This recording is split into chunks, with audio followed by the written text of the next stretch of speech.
पुत्र खुर्रम, परवेज को भी भेजा था उसने उधर कि भाई जाकर के तुम मेवाड़ पे कंट्रोल करो। और मतलब बहुत बार युद्ध हुए। कभी तो ऐसा हो कि परवेज कामयाब हो जाए, कभी ऐसा हो कि अमर सिंह अपने क्षेत्र को वापस पाले। तो जब से गद्दी पे बैठा तब से ये प्रयास चलते रहे निरंतर। और इन प्रयासों के अंततः कहते हैं कि बहुत सारे सरदारों के कहने से 1615 में एक संधि हुई। तो कभी भी पूछे मुगलों और मेवाड़ के बीच में संधि कब हुई थी, तो 1615 में। क्या बोलेंगे? मुगल और मेवाड़ संधि। मुगल और मेवाड़ संधि, ये मैं आपको इस समय पे बता रहा हूँ कि ये विद्रोह हो गया तो और क्या स्थितियां चल रही थी, अहमदनगर के बारे में भी जिक्र करेंगे।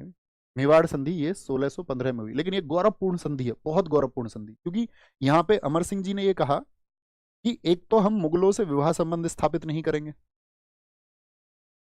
पहली चीज, गौर करना थोड़ा, क्या करेंगे?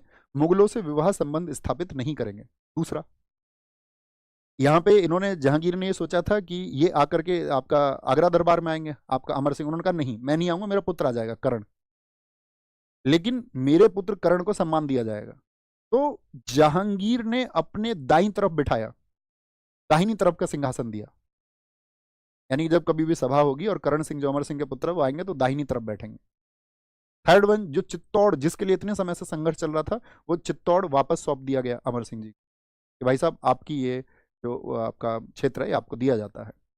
तो मुगलों ने किसी और को इतना सम्मान नहीं दिया, या पूरे अगर हम कहें तो उससे ज्यादा सम्मान किसी को नहीं दिया गया। इतनी सम्मानजनक संधि ये रही।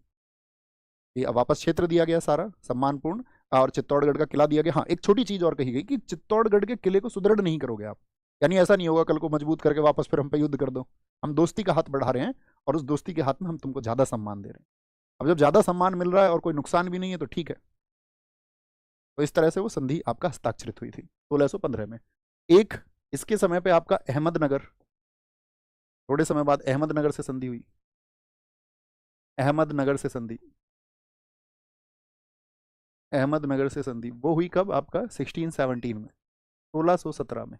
ये बातें आपको याद रख लेनी, ठीक है। अब आते हैं जहांगीर पर। अन्य चीजें क्या है? जहांगीर एक कहते हैं न्यायप्रिय शासक था, मैंने कहा था ना छोटी चीजों के लिए कठोर दंड भी दे देता था। जहांगीर ने न्याय की जंजीर लगवाई आगरा में, सोने की बनी थी, 60 घंटियां थी इसमें, जंजीर बनवाई, इसको कोई भी बजाएगा और न्याय पालेगा।